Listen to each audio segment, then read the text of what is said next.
இறையேசுவில் அருமையான சகோதர சகோதரிகளே, இன்றைக்கு மோட்சம், விண்ணுலகம் நிச்சயம் என்பதை குறித்து நாம் சிந்திப்போம். பிலிப்பியர் 3:20 பவுலடியார் வழியாக பரிசுத்த ஆவியானவர் சொல்லக்கூடிய காரியம், விண்ணகமே நம்முடைய தாய்நாடு, நம்முடைய சொந்த தேசம் பரலோகம் என்பதுதான் அதில் சொல்லப்பட்டிருக்கிறது. நம்முடைய ஆண்டவராகிய இயேசு கிறிஸ்து இந்த உலகத்திற்கு மனிதனாக வந்தவர், மரித்து உயிர்த்தெழுந்து அவர் 40 நாட்கழித்து விண்ணேற்றம் அடைந்தார் என்பதுதானே நம்முடைய விசுவாசம். அதைத்தான் நம்முடைய நம்பிக்கை அறிக்கையில் நம்ம தெளிவாக சொல்கிறோம். அதோடு மட்டும் இல்லாமல் நிலை வாழ்வை நம்புகிறேன் அப்படின்னு நம்ம அறிக்கை செய்கிறோம் இல்லையா? ஒவ்வொரு ஞாயிற்றுக்கிழமையும் ஜெபமாலை சொல்லும் போதும் அதைத்தானே நம்ம சொல்கிறோம். அப்படின்னா பரலோகம் என்பது நிச்சயமான ஒரு வேத சத்தியம்.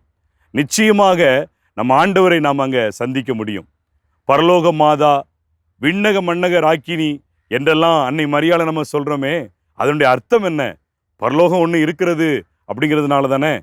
ஒரு காணிக்கை பாடலில் கூட இப்படி ஒரு வரி வரும், மேலொரு வாழ்வு உண்டு என்று எம் மேலெழும் துன்பங்கள் மறக்கின்றோம் என்று சொல்லி. உலகத்தில் எத்தனையோ புனிதர்கள் ஆண்டவருக்காக வாழ்ந்தார்கள், ஆண்டவருக்காக பணி செய்தார்கள். சில புனிதர்கள் ஆண்டவருக்காக உயிரையே கொடுத்தாங்க. அப்படிப்பட்டவர்களுக்கு ஆண்டவர் வெகுமதி கொடுக்கக்கூடிய, பரிசு கொடுக்கக்கூடிய அற்புதமான இடம்தான் விண்ணகம், மோட்சம், பரலோகம்னு சொல்லக்கூடிய அந்த இடம். ஆண்டவர் இயேசு கிறிஸ்து கூட மத்தேயு 25 நேர்மையாளர்களை பார்த்து இப்படி தந்தை சொல்வார் என்று சொல்வார். என்ன சொல்றாரு? உலக தோற்றம் முதல் உங்களுக்காக ஏற்பாடு செய்யப்பட்டிருக்கிற தந்தையினுடைய அந்த ஆட்சிக்குள்ளாக நீங்கள் வாருங்கள் என்று சொல்லுவார்.